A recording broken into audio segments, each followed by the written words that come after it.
semuanya, ketemu lagi dengan skandal jepit.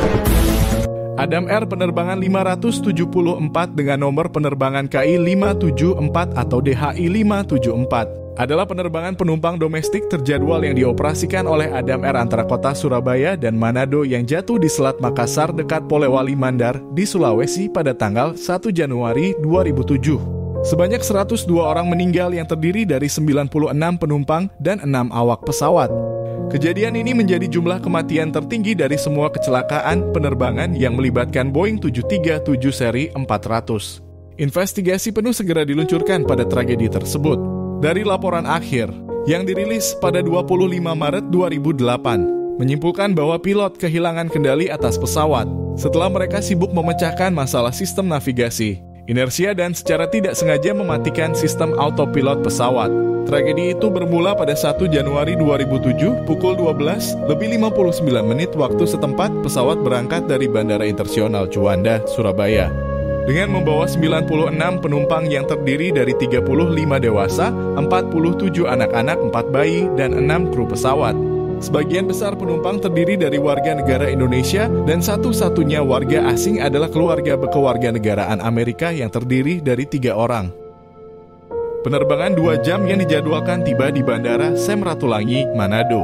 Tiba-tiba pukul 16:00 waktu setempat, pesawat menghilang dari layar radar pengatur lalu lintas udara di Makassar, Sulawesi Selatan. Dengan kontak terakhir pukul 14:56 waktu setempat. Posisi suar terakhir yang diketahui terdeteksi oleh satelit Singapura. Ketinggian pesawat ditampilkan 35.000 kaki di atas permukaan laut yang terpantau di layar radar. Cuaca di wilayah itu berangin. Badan Meteorologi dan Geofisika Indonesia mencatat bahwa ketebalan awan mencapai ketinggian 30.000 kaki dan kecepatan angin rata-rata 30 knot atau sekitar 56 km per jam di daerah tersebut. Meski operator Bandara Juanda PT Angkasa Pura I telah memberikan peringatan kepada pilot terkait kondisi cuaca, namun pesawat tetap berangkat dengan sesuai jadwal. Pesawat mengalami hantaman angin silang dengan kecepatan lebih dari 70 knot atau sekitar 130 km per jam di atas Selat Makassar, sebelah barat Sulawesi, di mana pesawat mengubah jalur arah ke arah timur, menuju daratan sebelum kehilangan kontak. Konektivitas pencarian di 2 wilayah itu terhambat dikarenakan adanya sinyal kembar yang masing-masing membawa frekuensi pemancar emergency locator yang berbeda, yang diterima oleh satelit Singapura dan Pangkalan Udara Militer Indonesia. Namun ada kekhawatiran bahwa peralatan pelacak pesawat dan suar pelacak darurat yang bisa rusak setelah kecelakaan atau melemah karena gangguan, dan ini akan menghambat pencarian. Sejak 5 Januari 2007, fokus utama pencarian dipindahkan ke wilayah selatan Manado setelah Bandara Sam Ratulangi Manado mendeteksi sinyal dari pesawat sehari sebelumnya. Namun medan yang berat ditambah dengan awan tebal dan rendah yang menggantung terus menghambat upaya pencarian. Sejak 5 Januari 2007, fokus utama pencarian dipindahkan ke wilayah selatan Manado setelah Bandara Sam Ratulangi Manado mendeteksi sinyal dari pesawat sehari sebelumnya. Namun medan yang berat ditambah dengan awan tebal dan rendah yang menggantung terus menghambat upaya pencarian. Dan langkah tersebut berhasil menemukan sejumlah besar puing yang dianggap sebagai satu-satunya yang tersisa dari pesawat berhasil ditemukan. Pada 24 Januari, sosok senior kelautan di Indonesia mengatakan bahwa dia tidak percaya bahwa peralatan yang diperlukan untuk mengambil kotak dari kedalaman tersebut tersedia di negara Asia manapun. Kotak hitam memiliki masa pakai baterai hanya 30 hari dan selanjutnya tidak dapat memancarkan sinyal pelacak lagi. Pada tanggal 3 Februari, kapal Angkatan Laut Indonesia KRI Tanjung Dapele membawa keluarga korban ke lokasi kecelakaan di mana diadakan upacara peringatan, termasuk melempar bunga ke laut. Tim pencarian dan penyelamatan beranggotakan 3.600 orang dikerahkan. 1 Boeing 737-200 Surveyor pesawat pengintai militer, 2 pesawat Fokker 50 yang dilengkapi inframerah dari Angkatan Udara Republik Singapura, sebuah pesawat Navy Nomad dan 6 helikopter dikirim untuk membantu pencarian pesawat yang hilang dari udara. Kapal Pulau Rengat yang dilengkapi sonar milik Indonesia yang mampu mendeteksi objek logam bawah air kemudian bergabung dengan tim dilengkapi dengan kapal selam mini yang dikendalikan dari jarak jauh. Pencarian di laut dilakukan selama 5 hari antara 3 dan 8 Januari, namun tanpa hasil. Kapal Angkatan Laut menyisir Selat Makassar, sementara personil militer melewati hutan dan pegunungan Sulawesi. Menghadapi hujan lebat dan angin kencang di kawasan tersebut, upaya pencarian yang dikoordinir dari Kota Makassar dipusatkan di wilayah antara kota pesisir Majene dan kawasan Pegunungan Toraja. Presiden Indonesia Susilo Bambang Yudhoyono memerintahkan penyelidikan penuh untuk menemukan penyebab hilangnya pesawat, termasuk penyebab kecelakaan, bahkan sebelum bidang puing utama ditemukan. Sebuah tim dari Amerika Serikat dengan perwakilan dari Dewan Keselamatan Transportasi Nasional, Administrasi Penerbangan Federal, Boeing dan General Electric dikirim ke Indonesia untuk membantu Komite Nasional Transportasi Indonesia dalam penyelidikan. Saksi mata melaporkan melihat pesawat yang terbang rendah dan tidak stabil di daerah tempat puing-puing ditemukan, kemudian menghilang dari pandangan setelah mendengar ledakan keras. Ketua Kelompok Teknisi Pesawat Indonesia, Wahyu Supriyantono, mengatakan bahwa pesawat tidak mungkin mengalami pecah atau ledakan dalam penerbangan karena bidang puing-puing akan lebih besar. Komite Nasional Keselamatan Transportasi Indonesia (KNKT) yang bertanggung jawab atas penyelidikan mengatakan bahwa meskipun perekam penerbangan tidak diambil, KNKT tetap akan menerbitkan laporan akhir lengkap dengan kemungkinan penyebabnya. Dengan mengatakan mereka memiliki fakta dan temuan lain yang memberikan informasi yang cukup untuk melakukannya. Pada 25 Maret 2008, penyelidikan memutuskan bahwa kesalahan pilot dan kerusakan perangkat navigasi adalah penyebab jatuhnya pesawat.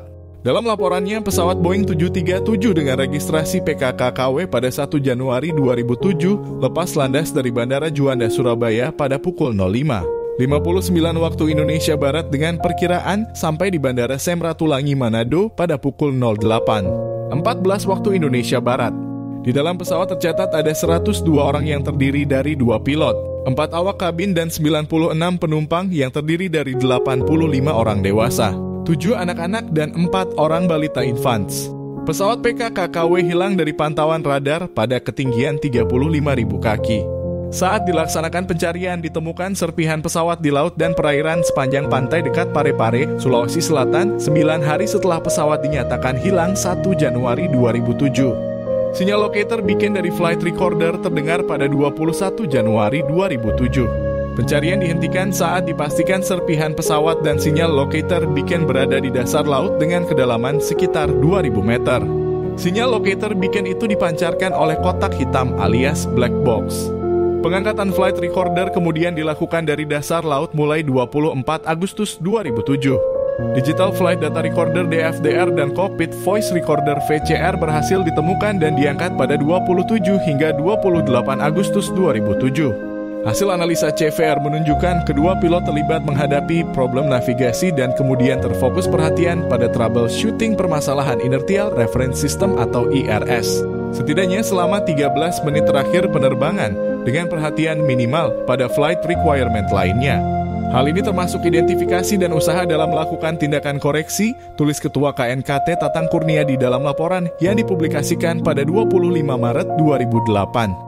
Hasil analisa DFDR menunjukkan pesawat telah terbang pada ketinggian FL350 dengan fungsi autopilot menyala.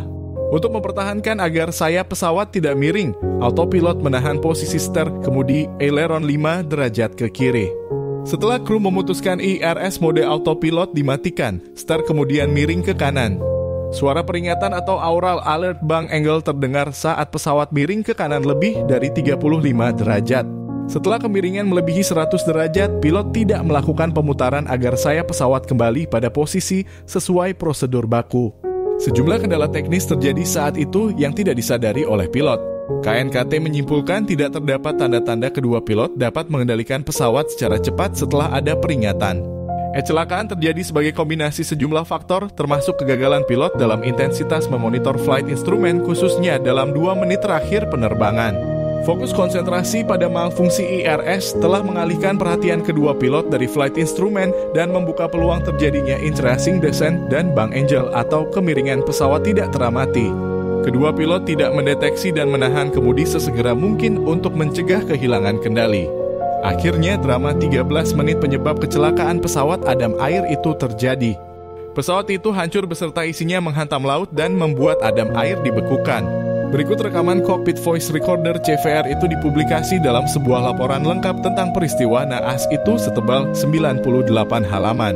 Nomor laporan KNKT _07.01 _08.01.36. Saat terbang di ketinggian 35.000 kaki atau sekitar 10.668 meter, pilot sibuk memecahkan masalah dua sistem referensi inersia IRS pesawat, bagian dari sistem navigasi. Autopilot menjadi tidak aktif dan pilot gagal melakukan koreksi, bahkan setelah alarm Bang Engel berbunyi. Meskipun sudut tepian mencapai 100 deg dengan posisi hidung hampir 60 derajat, pilot tidak meratakan sayap sebelum mencoba mendapatkan kembali kendali. Pesawat mencapai 490 knot atau sekitar 910 km per jam pada akhir rekaman, melebihi kecepatan maksimum pesawat untuk menukik 400 knot. Pesawat itu pecah dalam penerbangan sebelum tumbukan, di mana para penyelidik menyimpulkan bahwa pesawat itu dalam keadaan kritis yang tidak dapat dipulihkan.